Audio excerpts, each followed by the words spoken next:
ಸಂಸ್ಕಾರನ ಎಲ್ಲ ವೀಕ್ಷಕರಿಗೆ ಗೌರಿ ಗಣೇಶ ಹಬ್ಬದ ಹಾರ್ದಿಕ ಶುಭಾಶಯಗಳು. ಸ್ನೇಹಿತರೆ, ಶ್ರಾವಣ ಮಾಸ ಬಂತು ಅಂತ ಹೇಳಿದ್ರೆ ದಕ್ಷಿಣ ಭಾರತದ ತುಂಬ ಪ್ರತಿಯೊಬ್ಬರ ಮನೆಯಲ್ಲೂ ಸಂಭ್ರಮವೋ ಸಂಭ್ರಮ. ಹೊಸದಾಗಿ ಮದುವೆ ಆಗಿರುವಂಥ ಹೆಣ್ಮಕ್ಳು ತನ್ನ ಮುತ್ತೈದೆ ಭಾಗ್ಯ ಜಾಸ್ತಿ ಆಗಲಿ ಅಂತ ಹೇಳಿ ಈ ಶ್ರಾವಣ ಮಾಸದ ಪ್ರತಿ ಮಂಗಳವಾರ ಮಂಗಳಗೌರಿ ವ್ರತವನ್ನು ಮಾಡೋದಕ್ಕೆ ಪ್ರಾರಂಭ ಮಾಡ್ತಾರೆ. ಈ ಮಂಗಳಗೌರಿ ವ್ರತವನ್ನು 5 ವರ್ಷ 9 ವರ್ಷ ಹೀಗೆ ಆಚರಣೆ ಮಾಡಿ ತಾಯಿ ಗೌರಿ ಎಲ್ಲ ಮುತ್ತೈದೆಯರಿಗೆ ಸುಮಂಗಲಿ ಭಾಗ್ಯವನ್ನು ಕೊಟ್ಟು ಆಶೀರ್ವದಿಸಲಿ ಅಂತ ಈ ಹಬ್ಬವನ್ನು, ಈ ವ್ರತವನ್ನು ಆಚರಣೆ ಮಾಡ್ತಾರೆ. ಹಾಗೆ ಈ ಶ್ರಾವಣ ಮಾಸದಲ್ಲಿ ಬರುವಂತಹ ಗೌರಿ ಹಬ್ಬದ ವಿಶೇಷ ಅಂತ ಹೇಳಿದ್ರೆ, ನೀವೀಗಷ್ಟೇ ನೋಡ್ತಾ ಇದ್ದೀರಲ್ಲ, ಅಷ್ಟೊಂದು ಗೌರಮ್ಮ, ಅಷ್ಟೊಂದು ಗಣಪತಿಯನ್ನ ಮಾಡಿಕೊಂಡು ಎಲ್ಲ ಮುತ್ತೈದೆಯರು ಪೂಜೆ ಮಾಡ್ತಾರೆ. ಹಾಗೆ ಬೇರೆ ಮುತ್ತೈದೆಯರನ್ನ ಮನೆ ಕರೆದು ಅವರಿಗೆ ಬಾಗಿಣವನ್ನು ಕೊಟ್ಟು ತಮ್ಮ ಮುತ್ತೈದೆತನವನ್ನು ಹೆಚ್ಚಾಗಲಿ, ನಾವು ಬೇರೆಯವ್ರಿಗೆ ಅರಿಶಿನ ಕುಂಕುಮವನ್ನು ಕೊಡುವಂತಹ ಭಾಗ್ಯ ದೇವರು ಕೊಡಲಿ, ತನ್ನ ಗಂಡನಿಗೆ ಆಯುಸ್ಸು, ಆರೋಗ್ಯ, ಮನೆಯಲ್ಲಿ ಶಾಂತಿ, ನೆಮ್ಮದಿ, ಸಂತೋಷ ಇವೆಲ್ಲವೂ ಸಮೃದ್ಧಿಯಾಗಲಿ ಅಂತ ಆಶಿಸ್ತಾ ಈ ಹಬ್ಬವನ್ನು ಸಂತೋಷದಿಂದ ಎಲ್ಲ ಹೆಣ್ಮಕ್ಳು ಆಚರಣೆ ಮಾಡ್ತಾರೆ. ಹಾಗೆ ಬರೀ ಮುತ್ತೈದೆಯರಷ್ಟೇ ಅಲ್ಲ, ಪುಟ್ಟ ಮುತ್ತೈದೆಯರು ಅಂತ ಹೇಳಿ ಮನೆಯಲ್ಲಿರುವಂತಹ ಮುದ್ದಾದ ಹೆಣ್ಣು ಮಕ್ಕಳಿಗೆ ಗೌರಿ ಹಾಗೆ ಅಲಂಕಾರ ಮಾಡ್ತಾರೆ.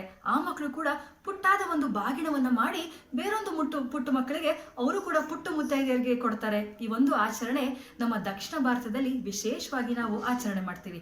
ಹಾಗೆ ಈ ಹಬ್ಬದ ಮತ್ತೊಂದು ವಿಶೇಷತೆ ಅಂತ ಹೇಳಿದ್ರೆ, ಹೇಗೆ ಎಲ್ಲ ಹೊಸದಾಗಿ ಮದುವೆ ಆಗಿರುವ ಹೆಣ್ಣು ಮಕ್ಕಳು ತಮ್ಮ ತವ್ರ ಮನೆಗೆ ಹೋಗಿ ಗೌರಿ ಹಬ್ಬನ ಆಚರಣೆ ಮಾಡ್ತಾರೋ, ಹಾಗೆ ಗೌರಿ ಅಮ್ಮನು ಕೂಡ ನಾವು ನಮ್ಮ ಮನೆಗೆ ಬಾರಮ್ಮ ತಾಯಿ ಮನೆ ಮಗಳಾಗಿ ಅವಳನ್ನ ಕರ್ಕೊಂತೀವಿ. ಹಾಗಾಗಿ ಗೌರಿಯನ್ನ ಕೂರಿಸಿ ಅವಳಿಗೂ ಕೂಡ ಬಾಗ್ನವನ್ನು ಕೊಟ್ಟು ಮಡಲು ತುಂಬಿ ಅವಳನ್ನ ಕಳಿಸ್ಕೊಡುವಾಗ್ಲೂ ಅಷ್ಟೇನೆ, ಗೌರಿನ ಕರ್ಕೊಂಡು ಹೋಗೋದಕ್ಕೆ ಗಣೇಶ ಬರಲೇಬೇಕಲ್ವಾ, ತಾಯಿನ ಕರ್ಕೊಂಡು ಹೋಗೋಕ್ಕೆ ಮಗ ಬಂದಾಗ ಮಗನಿಗೆ ಹಾಗೆ ಕಳ್ಸೋದಕ್ಕಾಗತ್ತಾ? ವಿಶೇಷವಾಗಿ ನೈವೇದ್ಯವನ್ನ ಮಾಡಿ, ವಿವಿಧವಾದಂತಹ ನೈವೇದ್ಯವನ್ನ ಮಾಡಿ ಗಣೇಶನಿಗೂ ಕೂಡ ನಾವು ಕೊಟ್ಟು ಅವನ ಪೂಜೆಯನ್ನು ಕೂಡ ಮಾಡ್ತೀವಿ. ವಿಘ್ನ ವಿನಾಶಕನ ಜೊತೆಗೆ ಅವನ ತಾಯಿಯನ್ನು ಪೂಜೆ ಮಾಡಿ ಎಲ್ಲರಿಗೂ ವಿಘ್ನ ಹರಣವನ್ನ ಆಶಿಸಿ ವಿಘ್ನ ವಿನಾಶವನ್ನ ಕಾಡಿ ಎಲ್ಲ ಕೂಡ ಸಂಕಷ್ಟವನ್ನ ನೀಡುವಂತಹ ಈ ಜಗತ್ತಿನಲ್ಲಿ ನಮ್ಮೆಲ್ಲರೂ ಕೂಡ ಸಂಕಷ್ಟ ಹರಣಾಗಿ ನಿಂತು ನಮ್ಮ ಬದುಕನ್ನ ಸಮೃದ್ಧಿಯಾಗಿ ನಡೆಸು ಅಂತ ಹೇಳಿ ಗೌರಿ ಗಣೇಶ ಇಬ್ರಿಗೂ ಕೂಡ ವಿಶೇಷವಾಗಿ ನಾವು ಪೂಜೆಯನ್ನ ಮಾಡ್ತೀವಿ. ಹಾಗೆ 3 ದಿನ, 5 ದಿನ, 21 ದಿನ ಹೀಗೆ ವಿಶೇಷವಾಗಿ ಗೌರಿ ಗಣಪತಿಯನ್ನ ಕೂಡಿಸ್ತಾರೆ. ನಿಮ್ಗೆಲ್ಲ ಗೊತ್ತಿರೋ ಹಾಗೆ ನಮ್ಮ ಉತ್ತರ ಭಾರತದಲ್ಲೂ ಕೂಡ ಗಣಪತಿಯನ್ನ ವಿಶೇಷವಾಗಿ ಆಚರಣೆ ಮಾಡಲಾಗಿದೆ. ಶಕ್ರೆ, ನಾವು ಹಬ್ಬವನ್ನ ಆಚರಿಸ್ತಾ ಇದೀವಿ, ಅದಕ್ಕೆ ಬೇಕಾಗಿರೋ ಫಲ, ತಾಂಬೂಲ ಇವೆಲ್ಲದ್ರ ಬಗ್ಗೆ ಮಾತಾಡ್ತಾ ಇದೀವಿ. ಆದ್ರೆ ಪರಿಸರವನ್ನ ಮರಿದೇ ಇರೋದು ನಮ್ಮೆಲ್ಲರ ಆದ್ಯ ಕರ್ತವ್ಯ ಆಗ್ಬೇಕು ಅಲ್ವಾ? ಹಾಗಾಗಿ ಪರಿಸರ ಸ್ನೇಹಿ ಗಣೇಶನನ್ನ ಪೂಜೆ ಮಾಡೋದು ನಮ್ಮೆಲ್ಲರ ಕರ್ತವ್ಯ ಆಗಬೇಕು.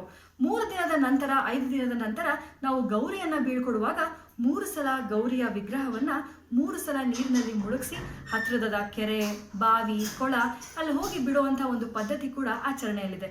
3 ಸಲ ಬಿಟ್ಟ ನಂತರ ಗಣಪತಿಯನ್ನ ಬಿಡ್ತೀವಿ. ಹಾಗೆ ಕಳಿಸ್ಕೊಡ್ತೀವ ಅವರಿಗೆ ಮೊಸರನ್ನ, ಗುಗ್ರಿ ಕಾಳು ಹೀಗೆ ಅನೇಕ ವಿಧವಾದ ನೈವೇದ್ಯವನ್ನ ಮಾಡಿ ಅದನ್ನು ಕೂಡ ಬುತ್ತಿಯನ್ನ ದೇವಿಗೆ ನಾವು ಕಳಿಸ್ಕೊಡ್ತೀವಿ. ಇವೆಲ್ಲದ್ರ ಜೊತೆಗೆ ಗೌರಿ ಗಣೇಶನನ್ನ ಅವ್ರ ತವ್ರ ಮನೆಯಿಂದ ಅವ್ರಿಗೆ ಕೈಲಾಸಕ್ಕೆ ಕಳಿಸ್ಕೊಟ್ಟಾಯ್ತು. ಗಂಗೆಯನ್ನ ಒಂದು ಚೊಂಬಿನಲ್ಲಿ ತಗೊಂಡ್ಬಂದು ನಾವೀಗ ಹೇಗೆ ಗಣಪತಿ ಗೌರಿಯನ್ನ ಕೂರಿಸಿದೀವೋ ಹಾಗೇನೆ ಅಲ್ಲಿ ಗಂಗೆಯನ್ನು ತಂದು ಕೂರಿಸಿ ಗಂಗೆ ಪೂಜೆಯನ್ನ ಮಾಡೋದ್ರ ಮೂಲಕ ಈ ಹಬ್ಬದ ಆಚರಣೆ ಮುಕ್ತಾಯ ಆಗುತ್ತೆ. ಈಗ ವಿಶೇಷವಾಗಿ ಬಾಗಿಣವನ್ನ ಕೊಡೋದ್ರ ಬಗ್ಗೆ ನಾನು ಮಾತಾಡ್ತೀನಿ. ಈ ಬಾಗಿಣದಲ್ಲಿ ನೀವು ಗಮನಿಸಿರೋ ಹಾಗೆ ತಾಯಿಗೆ ಕಾಯಿ, ಚಗಳಿ ಮತ್ತು ತಂಬಿಟ್ಟು ಅಂತ ಹೇಳಿ ಕರಿತೀವಿ. ಅದನ್ನ ಎಳ್ಳಿನಿಂದ ಮತ್ತೆ ಅಕ್ಕಿ ಹಿಟ್ಟಿನಿಂದ ಮಾಡ್ತಾರೆ. ಹಾಗೆ ಹೆಸರು ಬೇಳೆ, 5 ಥರವಾದಂತಹ ಹಣ್ಣುಗಳನ್ನ ಇಡ್ತೀವಿ. ನೀವು ನೋಡಿರೋ ಹಾಗೆ ಬಳೆ, ಬ್ಲೌಸ್ ಪೀಸು ಅಂದರೆ ಕುಪ್ಪಸ ಅಂತ ಹೇಳಿ ಇವೆಲ್ಲವನ್ನ ಕೊಡೋದ್ರ ಮೂಲಕ ದೇವಿ ನಮಗೆ ಆಶೀರ್ವಾದ ಮಾಡಲಿ, ಈ ಮುತ್ತೈದೆತನ ಇವೆಲ್ಲ ಒಂದು ಸಮೃದ್ಧಿಯ ಸಂಕೇತ. ಹಾಗಾಗಿ ಮುತ್ತೈದೆಯರು ಬಳೆ, ತಾಂಬೂಲ, ಕಾಯಿ, ಹಣ್ಣು ಇವೆಲ್ಲವನ್ನ ಕೊಟ್ಟು ಕೈಗೆ ಕಂಕಣವನ್ನ ಕಟ್ಕೊಂಡು ವಿಶೇಷವಾಗಿ ಪೂಜೆಯನ್ನ ಮಾಡ್ತಾರೆ.